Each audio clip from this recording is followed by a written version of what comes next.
Amigos, bueno, es un gran gusto saludarles, gracias por estar, les damos la bienvenida a este programa que está dedicado a la economía. Están demandando tanta discusión sobre economía, tanto debate sobre economía. Es imprescindible el conocimiento de las propuestas y de cómo va la marcha de las exposiciones y comparaciones entre los unos y los otros. Bien, agradezco particularmente esta noche en el segundo bloque la presencia de dos economistas. Gustavo Melassi, que es doctor en economía, voy a dar de ambos solamente una breve currícula. Doctor en economía por la Universidad Nacional Autónoma de México, docente en México, Honduras y Uruguay, especializado en planificación, autor de diferentes textos, integrante en su momento de la red de economistas de izquierda, con publicación en artículos en revistas especializadas y artículos periodísticos. He traído conmigo y estará aquí sobre la mesa de trabajo cuando esté también el economista Jorge Caumont, uno de sus libros editado por Trilce el año pasado, Mitos y realidades de la economía uruguaya actual. Nuestro segundo invitado para este debate, para este encuentro, Jorge Caumont, licenciado en Economía y máster de Art of Arts en Economía de la Universidad de Chicago, docente en la Facultad de Ciencias Económicas y de Administración de la Universidad de la República, actualmente profesor titular de la materia Entorno Macroeconómico de la Empresa en ORT, director de Jorge Caumont y Asociados Estudio Económico Financiero, ex director de la Consultoría Económica, Secretaría de Planeamiento y Presupuesto de la Presidencia de la República y premio a la excelencia docente 2008 de la Facultad de Administración y Ciencias Sociales. De acuerdo a lo que aquí aparece, ninguno de estos dos expositores, debatientes, académicos y distinguidísimos profesionales tiene ninguna aspiración a un cargo electivo, a diferencia de lo que normalmente sucede. Tampoco la tiene nuestro primer invitado de esta noche. Gracias por acompañarnos, Agustín Bonino, director de Opción Consultores, la empresa de opinión que estuvo más acertada o particularmente acertada con los resultados de la interna. La confianza entonces en la empresa, en Agustín y en la opinión compartida o en diferencia de nuestros dos invitados de esta noche. Un gusto verdaderamente. Comenzamos, Agustín, en esta planificación que hemos hecho por los números. Las placas van a ir acompañando estos planteos. A ver. Bien, ¿cómo está Sonia? Muy bueno, bien. Primero que nada, buenas noches. Muchas gracias por la invitación. Con todo gusto. Y bien, y hoy te trajimos, digamos, información bastante fresca o recién relevada, digamos, respecto a intención de voto. Bueno, son datos de una encuesta que se realizó en la última semana de agosto y primeros días de septiembre y que refieren justamente, bueno, al dato más importante para lo que es el seguimiento, digamos, de lo que es esta carrera o campaña electoral, bueno, a poco más de un mes de las elecciones. Y, bueno, en base a eso, justamente, bueno, lo primero que les estaríamos presentando es a qué partido votaría la población si las elecciones nacionales fuesen el próximo domingo. Es decir, bueno, refiere ese próximo domingo a esa última semana de agosto y primeros días de septiembre. Y básicamente los resultados son que el Frente Amplio alcanza un 42% de la intención de voto para ese periodo de tiempo, el Partido Nacional un 33% de intención de voto, el Partido Colorado un 11%, Partido Independiente 3 puntos porcentuales, otros partidos 1%, en blanco y anulado un 7%, es un poco más alto que, digamos, que lo que históricamente se registra, pero probablemente eso baje en la elección, es decir, se sobrerepresenta un poco en lo que es el registro de la encuesta. Indecisos un 3%, cabe destacar, hoy salía la encuesta de otra empresa y daba un nivel de indecisos más alto. Cabe destacar que la metodología que se utiliza es a las personas que en primera instancia dicen que están indecisos se les repregunta, pero entre los siguientes partidos, ¿a cuál partido preferiría? Por eso se logra bajar el nivel de indecisos a un 3%.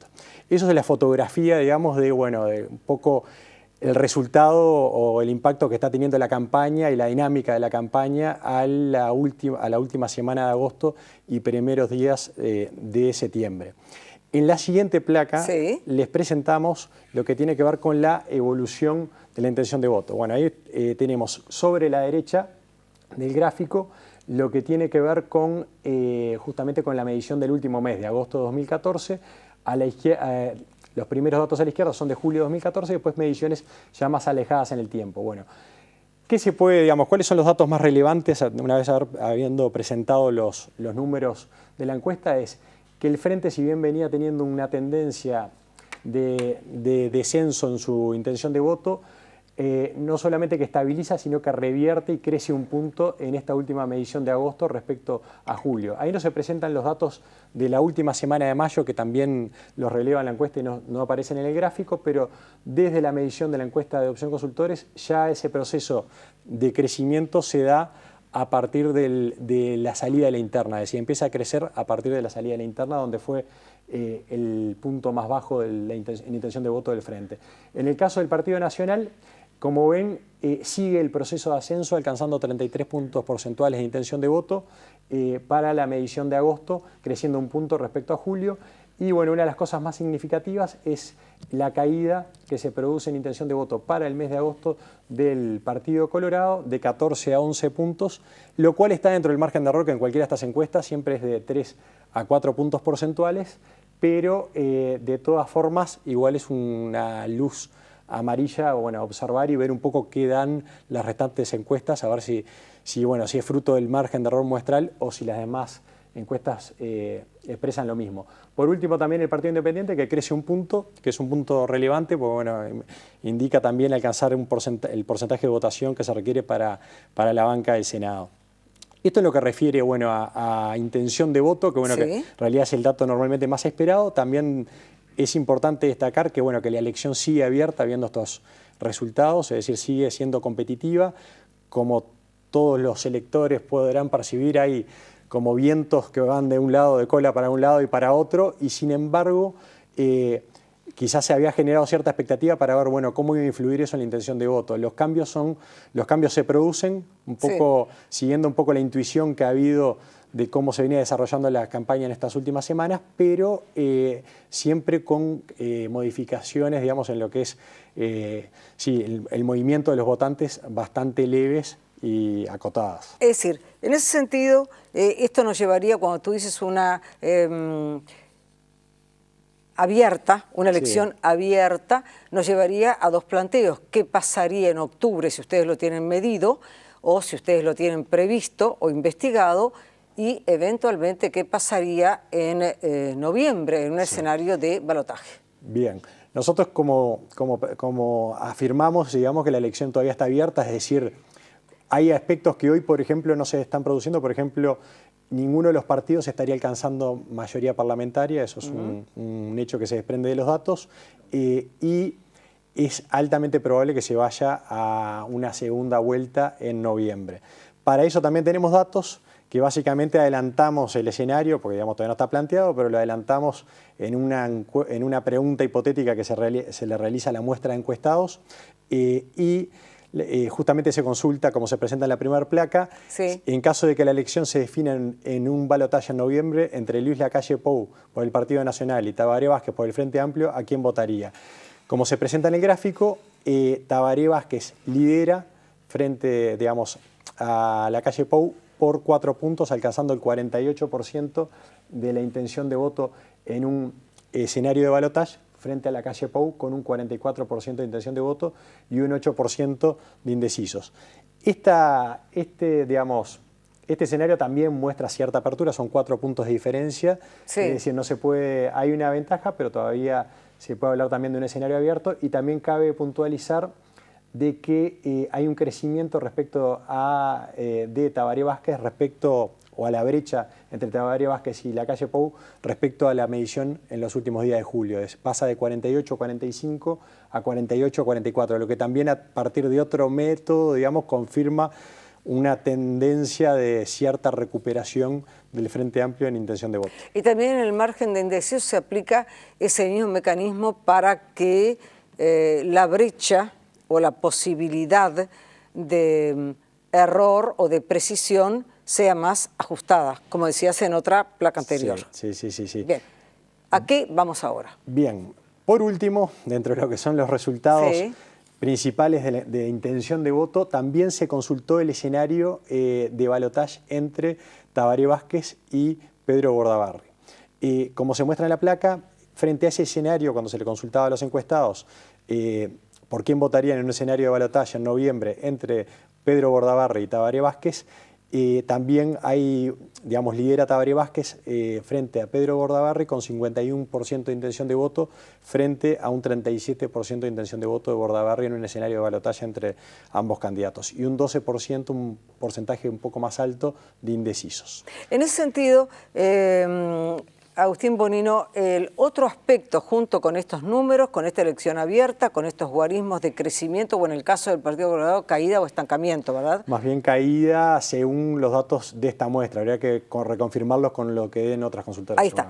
En ese sentido, el otro punto sería, de acuerdo a lo que hemos dialogado, cuáles son las preocupaciones de los uruguayos o de los votantes. Y esencialmente nos interesa esta noche este tan debatido tema de la economía, sobre el cual ustedes ya lo saben, no ha sido posible concretar, se supo en las últimas horas, tampoco un debate entre tres de los candidatos como había sido finalmente previsto, por varias razones.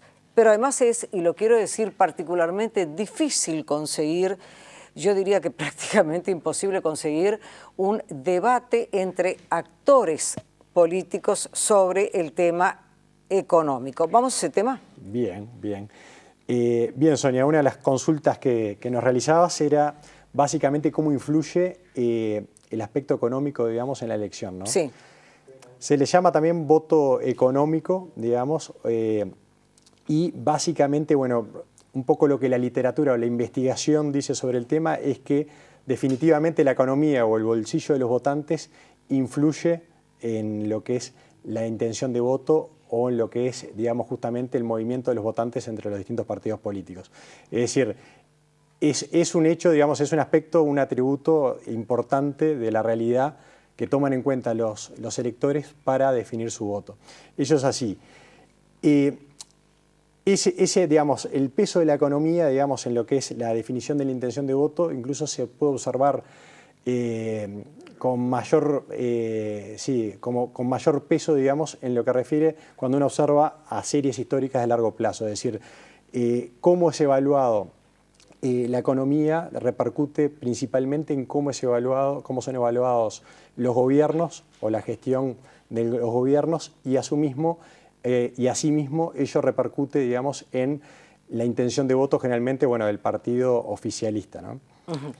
¿Qué podríamos decir a partir de eso? Digamos, es decir, eso es una tesis que ha sido investigada y que tiene digamos, que básicamente está comprobado que influye, digamos, entonces en la intención de voto. Que en ese sentido fue sintetizada por aquel asesor de Clinton en la reelección cuando decía a quienes trabajaban para la campaña justamente de reelección de Bill Clinton, es la economía estúpido.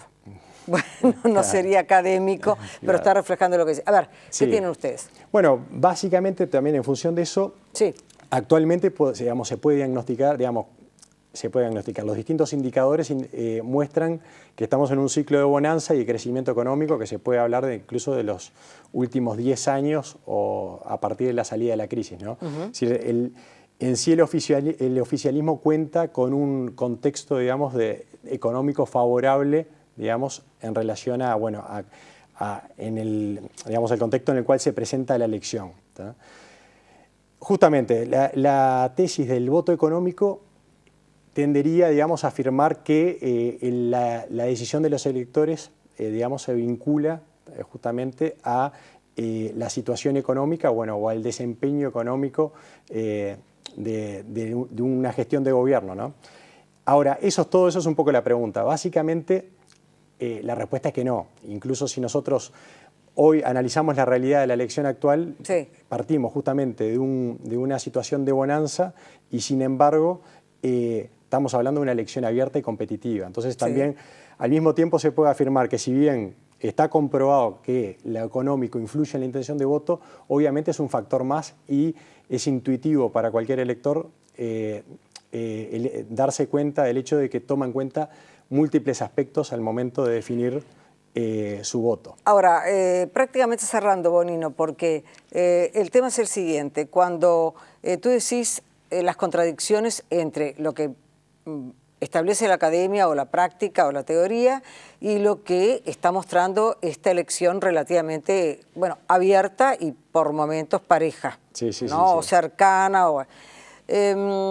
Sin embargo, desde el punto de vista de la confianza, en no solamente la gestión de esta administración, sino los planteos que hacen aquellos que nos piden el voto para octubre y noviembre. ¿Qué tiene usted en medio? Sí.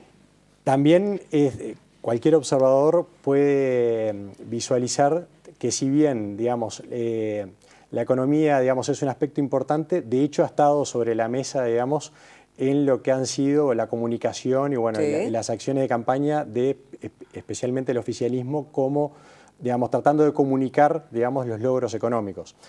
En ese sentido, cabe destacar, digamos, que sí, de que lógicamente es un activo, digamos, los logros económicos, digamos, de este gobierno y, bueno, y en general en cualquier contexto de campaña, digamos, la situación de bonanza económica es un activo para el partido de gobierno y de hecho se está comunicando y, bueno, y es algo sobre lo cual se está haciendo énfasis y, como decías, el principal impacto, digamos, se da principalmente sobre la confianza al momento también de justamente de presentar propuestas a futuro, digamos, que también forma parte de la campaña justamente las propuestas o lo programático para un próximo gobierno. Es decir, es un activo que indudablemente impacta en la confianza que logran los candidatos al momento de Y en ese sentido, ¿ustedes tienen medida la confianza de cuál es el candidato más confiable o cuál es la opción más confiable a nivel económico? Aparece medido. Si querés, igual previamente, para resumir un poquitito. Nos quedan 2 minutitos, sí. Bueno, ya vamos entonces a alguna de las placas.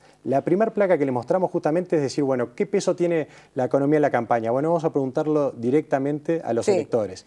Y en la primera placa se presenta justamente... se le hacía la pregunta, mejor dicho, a los electores, ¿cuáles cree que son los dos temas más importantes sobre los que el gobierno debería trabajar en los próximos meses? ¿Tá? Como se muestra en la placa, lo principal, digamos, la principal expectativa de la población es la seguridad, con un 33% de las menciones, le sigue la salud, esto fue medido en julio, luego la educación, que normalmente estaba más cerca de la seguridad, pero bueno, justo el momento de la medición fue todo el tema de los problemas con ACE. La disminución de la pobreza, recién ahí aparece un tema relativamente económico, redistribuir la riqueza y mejorar sueldos y bajar impuestos. Es decir, cuando uno suma prácticamente, digamos, los temas económicos, indudablemente tienen un peso porcentual, pero tampoco estamos hablando de que sean prioritarios. Eso también se vincula, eso también está estudiado, que en periodos de bonanza económica, digamos, obviamente pierdan relevancia, se dan como un aspecto de la realidad y pasan a un segundo plano. Que básicamente, si esta misma pregunta se hacía hace 10 años, el empleo aparecía como la principal prioridad. Sí, ya redondeando, es decir, sí, indudablemente cuando también analizamos en otra de las placas, pero ya para hacértelo más ágil y cerrar, es decir, cuando uno ve, por ejemplo, la imagen de los candidatos respecto al manejo de la economía, los porcentajes de votantes que eligen como mejor candidato a cada uno de los candidatos presentados o que compiten en la elección para el manejo de la economía no necesariamente coinciden con su intención de voto. ¿Ello qué quiere decir? Bueno, que los votantes no solamente están eligiendo a los candidatos justamente por el manejo de la economía, sino que hay otras expectativas que están presentes. Básicamente lo programático, es decir, cómo están entusiasmando, qué entusiasmo están generando entre los electores de cara justamente a un próximo periodo de gobierno, indudablemente las identidades partidarias, es decir, por más de que algunos candidatos generen mayor confianza para el manejo de la economía, no necesariamente eso se traduce en intención de voto, porque también hay un porcentaje de la población que vota también por partido y también por aspecto del candidato, es decir, hay aspectos de los candidatos que su forma de hacer política, su personalidad o su empatía justamente con los electores hace que, digamos, también, o motiva, mejor dicho, también la elección de los candidatos a la hora de definir la intención de voto. Y bueno, por lo tanto, la economía es un aspecto muy importante, que está probado que incide, pero no es determinante. Y dentro de las opciones, entonces, porque una de las placas creo que lo indicaba, dentro de las opciones, en este momento, ¿quién merece más confianza?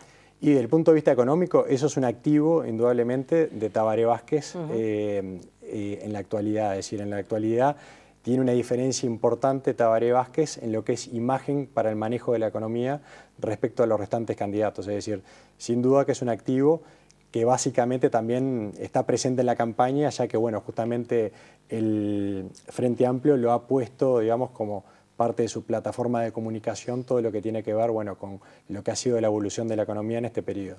Agustín Morino, muchísimas gracias por todos estos datos, y además en una de las, creo que en la penúltima placa, aparecía la carga impositiva como uno de los elementos que importaban a los ciudadanos, ¿verdad? Y justamente en la jornada del lunes el Frente Amplio presentó una batería de medidas vinculadas a este tema, cosa que discutiremos con Jorge Caumont y Gustavo Melassi. Gracias por todo esto. Bueno, muchas gracias a ustedes. Pásenme. Señores, en instantes seguimos con ambos economistas y su visión de esta situación actual. Seguimos juntos.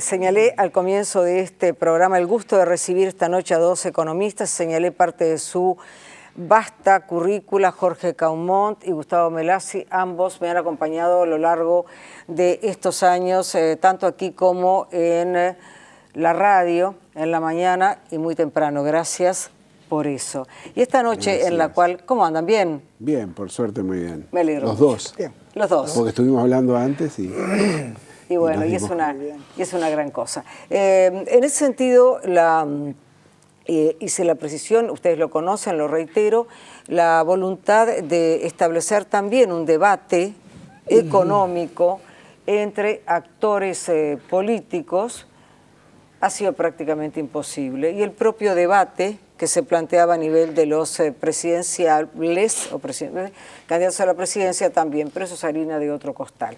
Por eso agradezco particularmente que estén ustedes esta noche aquí y dirijo mis preguntas arrancando de dos planteos y definiciones. ¿Usted definiría como marxista? Sí. Bien. Jorge Caumont, ¿usted se definiría como un liberal o neoliberal?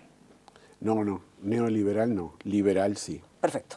En ese sentido, es en el debate de las ideas y de la visión de los puntos que he elegido que van mis planteos.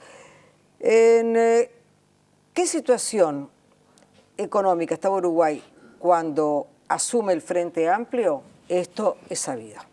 ¿Cuál ha sido la evolución y dónde va a estar en el 2020? Este es mi primer planteo, desde la visión de un marxista y desde la visión de un liberal y dos reconocidísimos y respetados profesionales y académicos. A ambos, Caumont primero, ¿el Uruguay del 2020 sería el mismo gobernado por frente amplistas que por blancos o colorados? La verdad que no vinimos preparados para este tipo de preguntas, ¿verdad? Y eso es lo bueno, ¿no? Bueno, yo creo que los antecedentes que tenemos para poder proyectarnos hacia el futuro no son del todo naturales. Es decir, lo que ha ocurrido últimamente en el mundo ha sido algo que difícilmente se repita, y es que la crisis en los países desarrollados ha puesto a la variable central del sistema capitalista, que es la tasa de interés, en un nivel tan bajo que ha generado una posibilidad de crecimiento en las economías emergentes como la Segunda Guerra Mundial en el caso de Uruguay. O sea, entonces, estos antecedentes de decir que se ha vivido muy bien estos años y todas cosas por el estilo, yo creo que son irrepetibles porque las bases sobre las cuales se puede edificar el futuro no han sido, digamos, establecidas. Ni en la infraestructura, ni en la calificación de la población, que es uno de los recursos humanos, uno de los recursos productivos más importantes, ni ni tecnológicamente hablando. O sea que yo creo que puede ocurrir lo que ocurrió a posteriori de la Segunda Guerra Mundial, es decir, un estancamiento prolongado con salidas que no siempre fueron las mejores, con inflaciones altas y cosas de esa naturaleza.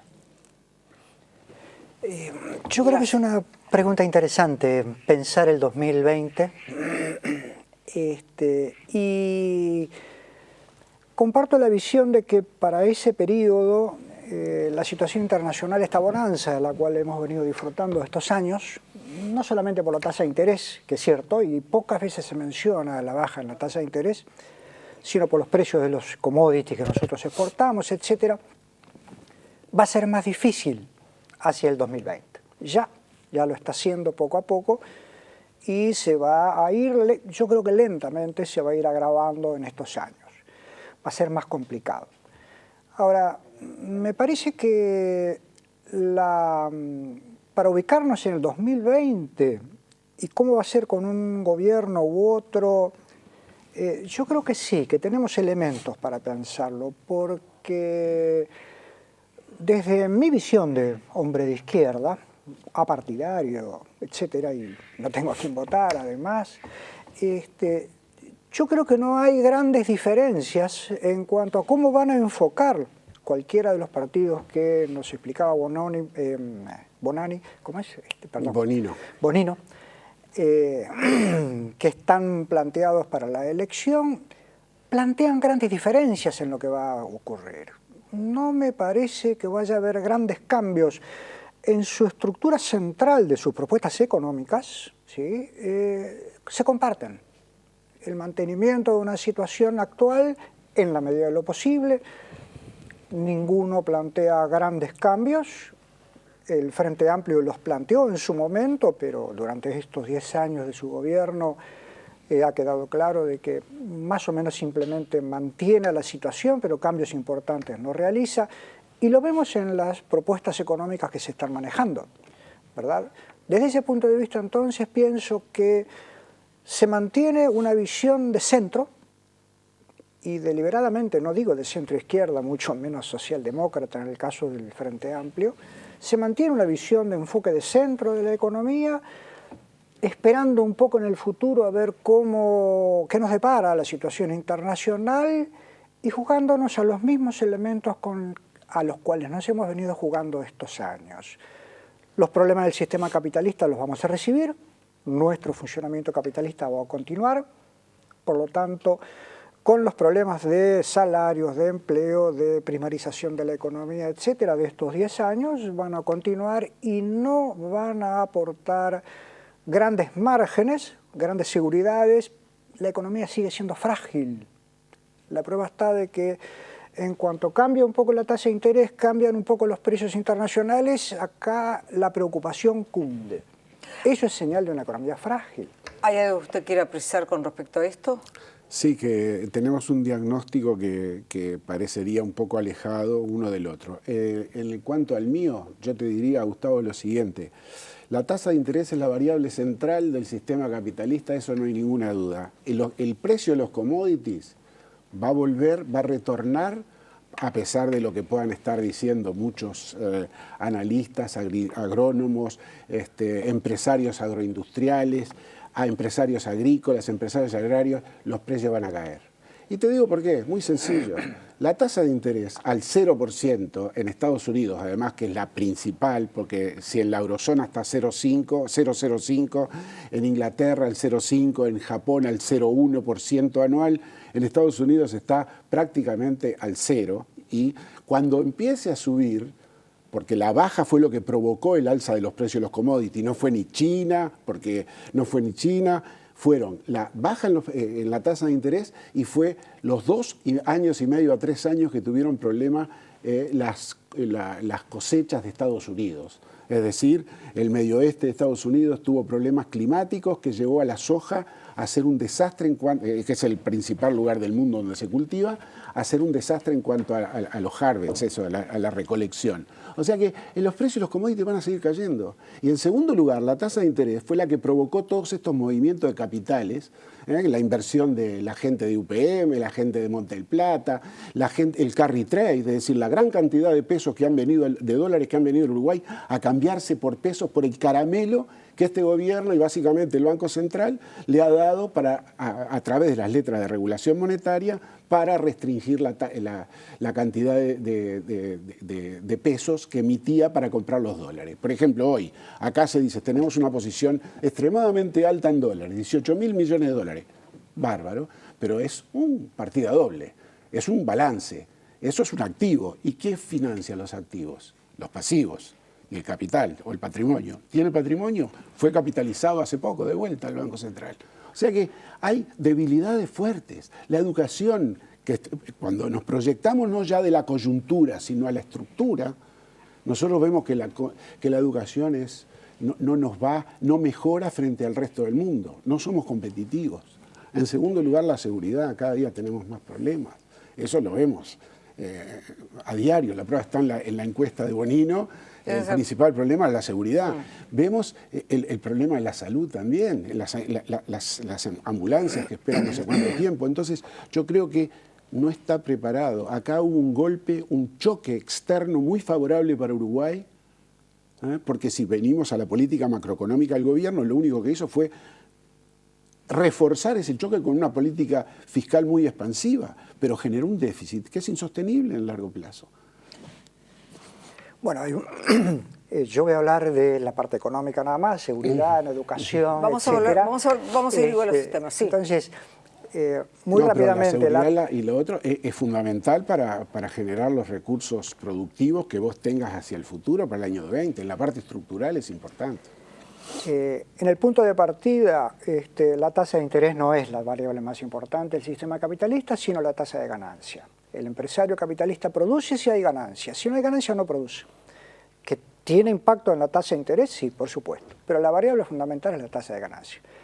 Que la crisis haya sido producida, esta situación de problemas internacionales de 2007, que estalló en el 2008, no fue por la tasa de interés. Fue simplemente el capital especulativo con los problemas inmobiliarios en Estados Unidos, el sistema financiero que lanzó grandes burbujas, las financió, no se pudieron recuperar, obviamente, y entonces es toda esta situación de 2008 que repercutió en Estados Unidos, después en Europa y todavía siguen con grandes problemas, ¿sí?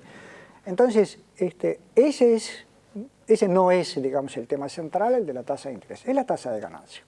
Ahora, en relación con los impactos de esa crisis en Uruguay, bueno, por un lado, efectivamente yo creo que van a bajar los precios de los commodities, pero no demasiado, porque para nuestros commodities, los que exportamos, son bienes imprescindibles a nivel internacional, son los alimentos.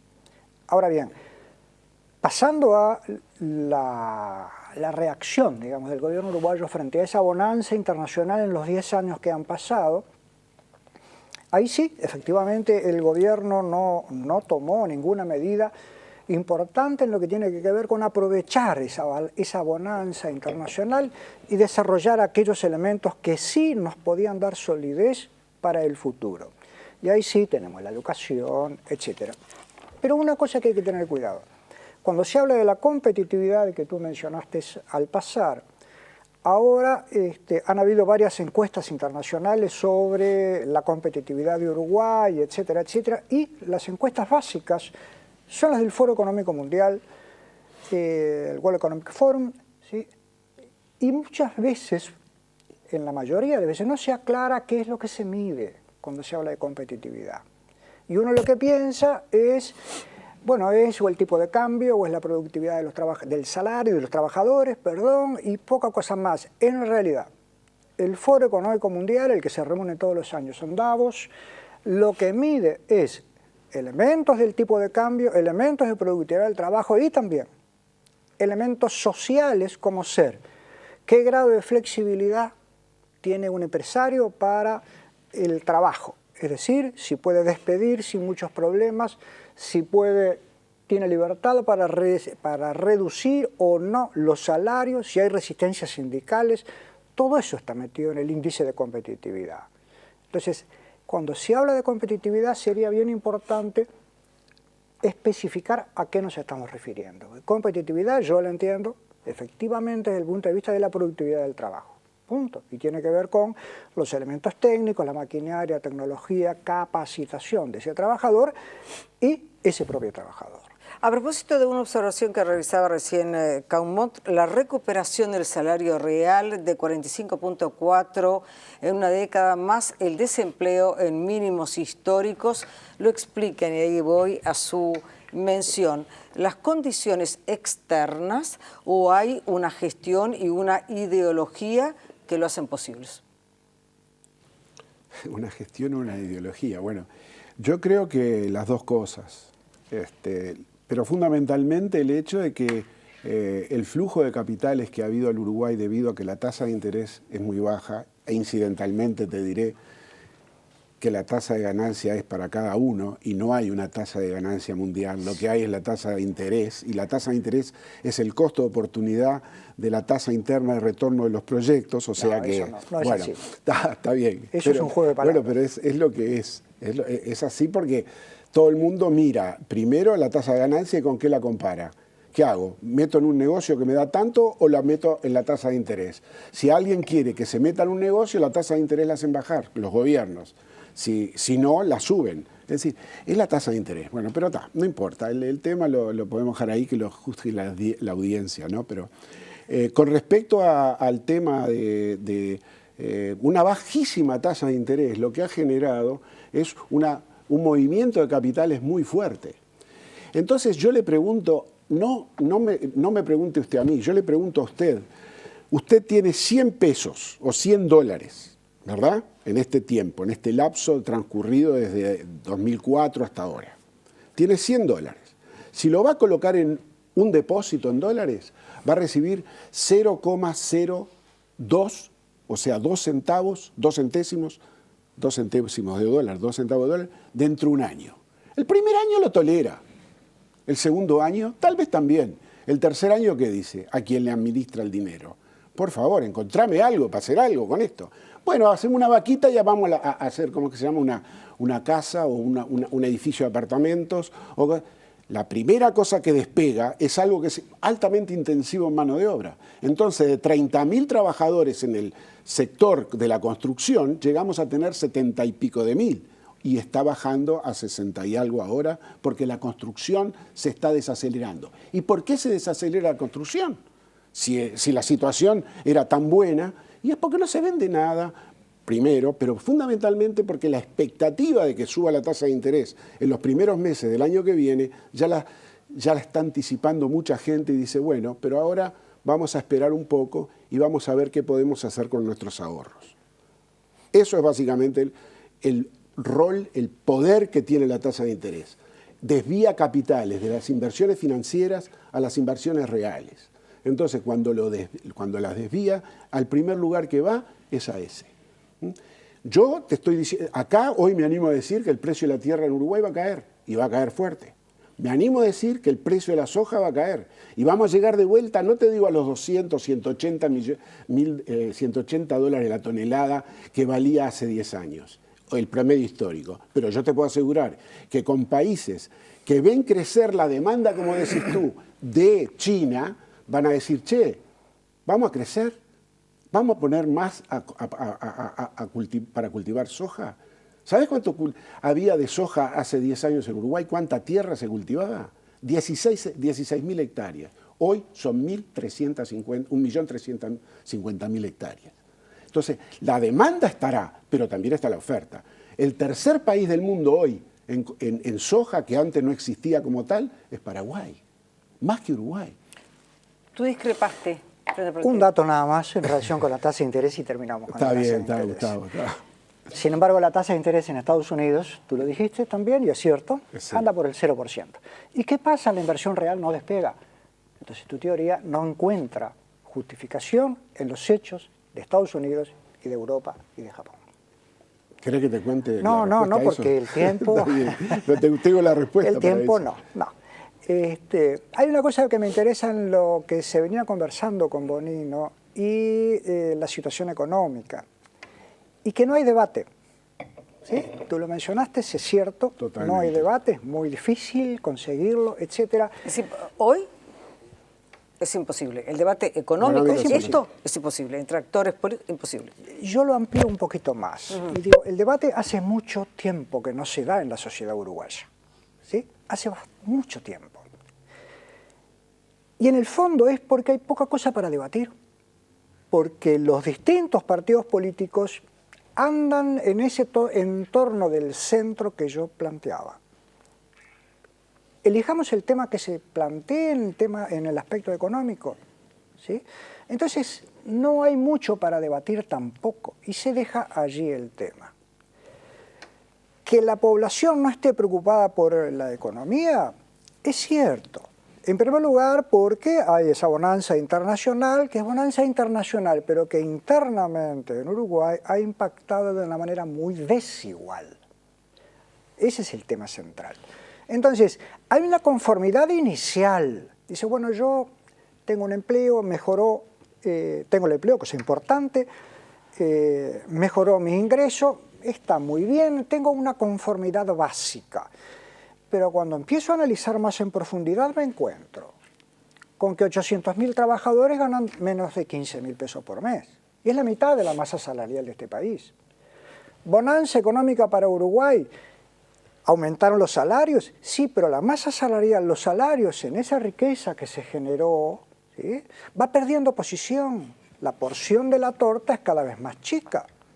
Era 34%, ahora estamos en 30%. 30,5%, quizás 31%.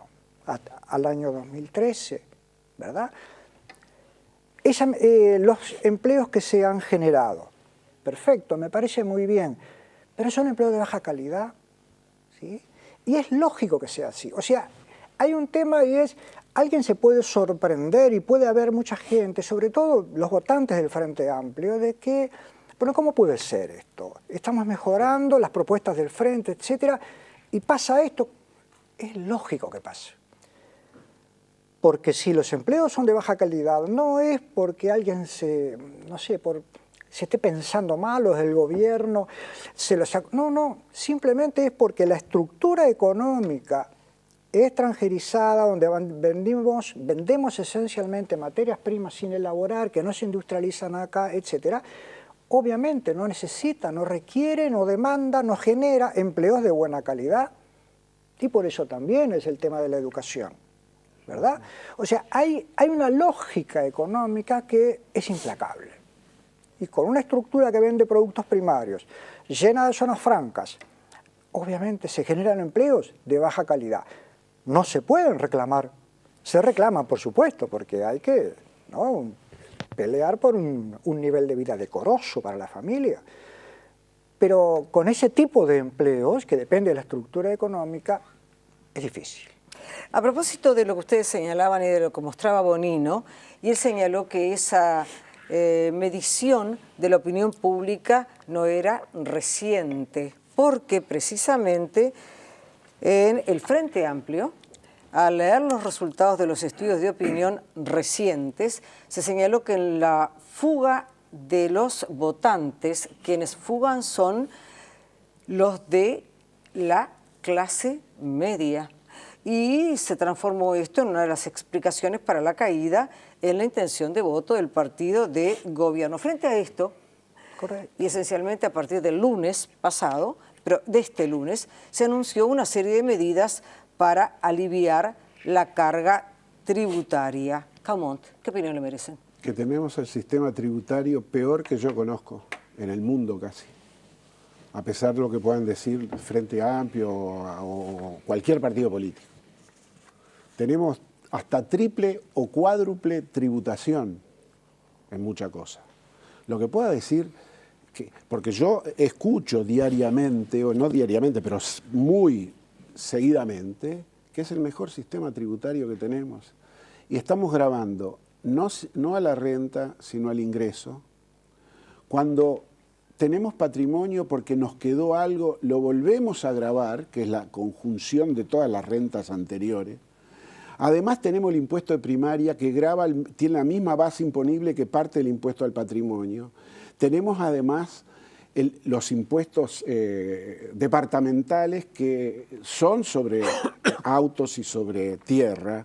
Entonces tenemos un sistema que es perverso. Y todavía escuchamos, yo por lo menos, y yo no tengo empacho en decirlo, ¿no? Escucho, por ejemplo, ayer a alguien de alta jerarquía, que no sé si puede hacer declaraciones o no, en época electoral, que dice, por ejemplo, que los impuestos indirectos son mucho más amigables para la igualdad los impuestos indirectos castigan y desigualan a la población, etcétera, que mejor son los impuestos directos.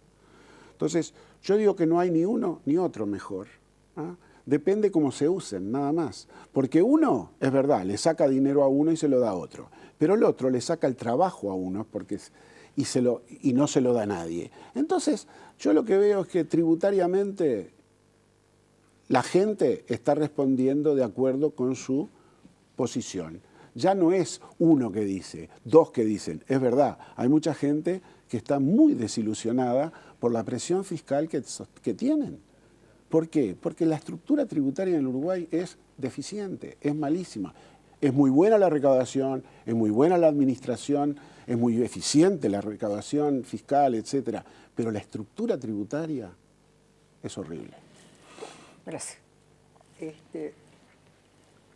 La presión tributaria en este país es de 28-29% por ahí, ¿verdad? Es decir, ese es el porcentaje que en promedio se paga de impuestos de la riqueza, la clase etcétera. media tiene... Y ahora voy a eso, ahora voy a eso.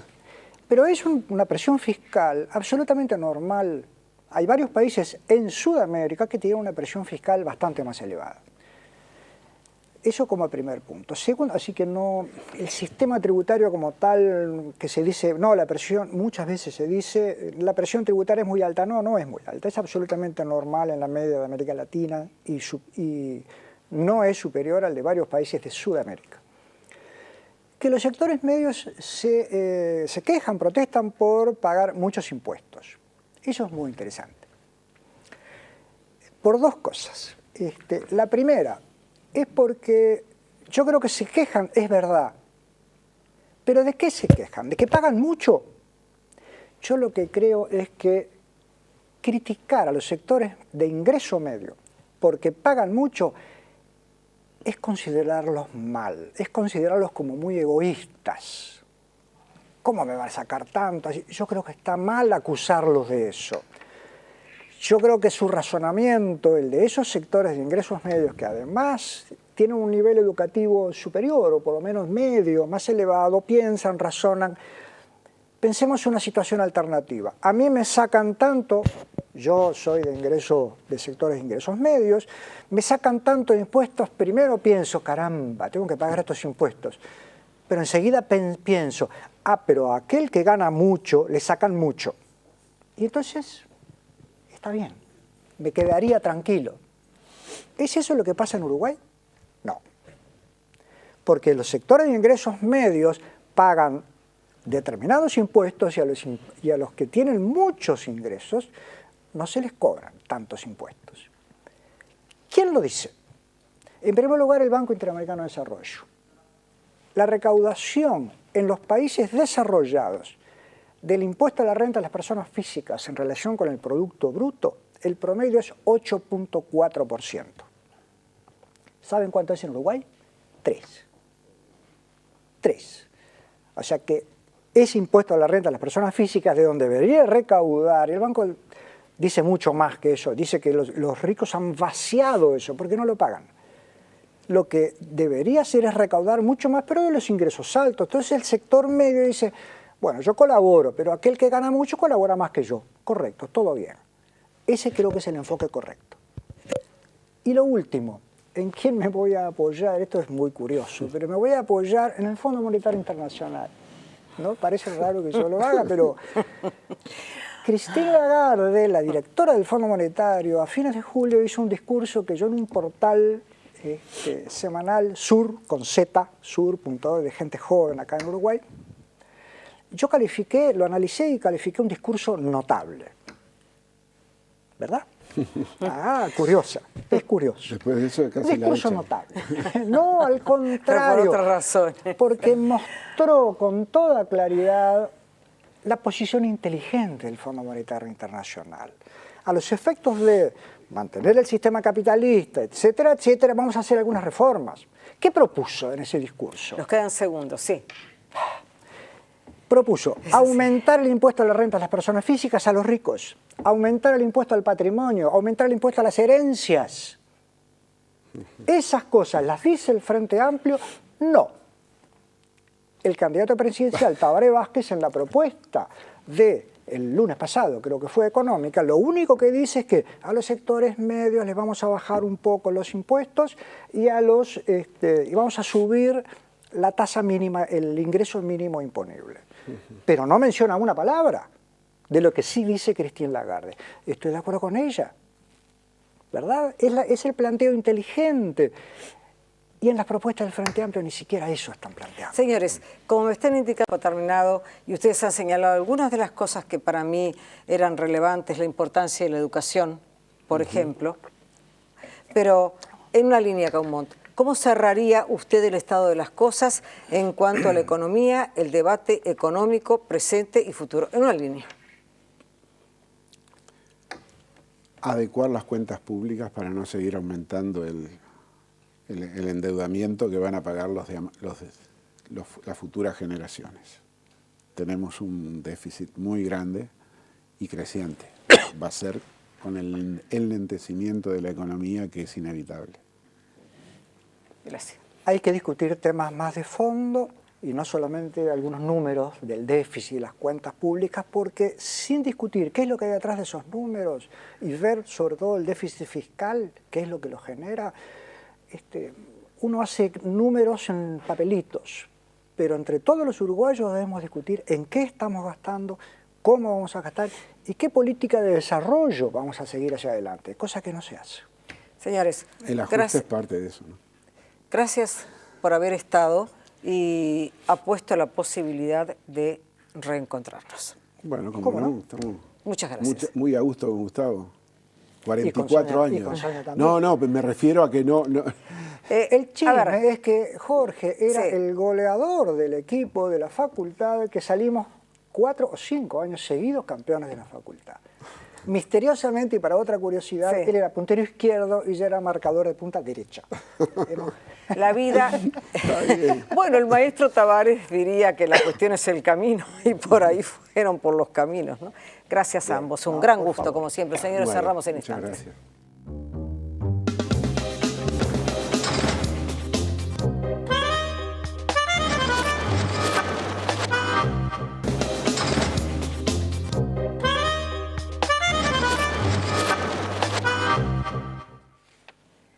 Amigos, para mí es un enorme gusto compartir con ustedes esta noche con la presencia de Agustín Bonino, de Opción Consultores y los guarismos y ese final abierto que planteó, así como también la confianza en la economía encabezada en este caso y en este momento por el doctor Tabaré Vázquez, la conducción económica y el debate entre los economistas académicos y destacadísimos profesionales Jorge Caumont y Gustavo Melassi. Les recuerdo, al cerrar este programa, el planteo de Antel, que presenta Antel Fest, el festival que reúne a artistas increíbles unidos por la música y entre ellos Maya Castro, Braulio López, Once Tiros, La Vela Puerca, Jaime Ross y Buitres. Esto es 20 y 21 de septiembre, ya nomás, en el disfrute de una fiesta única este año en el Parque La Criolla de San José. La entrada, como siempre, completamente gratuita y se podrá disfrutar del espectáculo en vivo y en HD por Vera. La música nos une, señala Antel,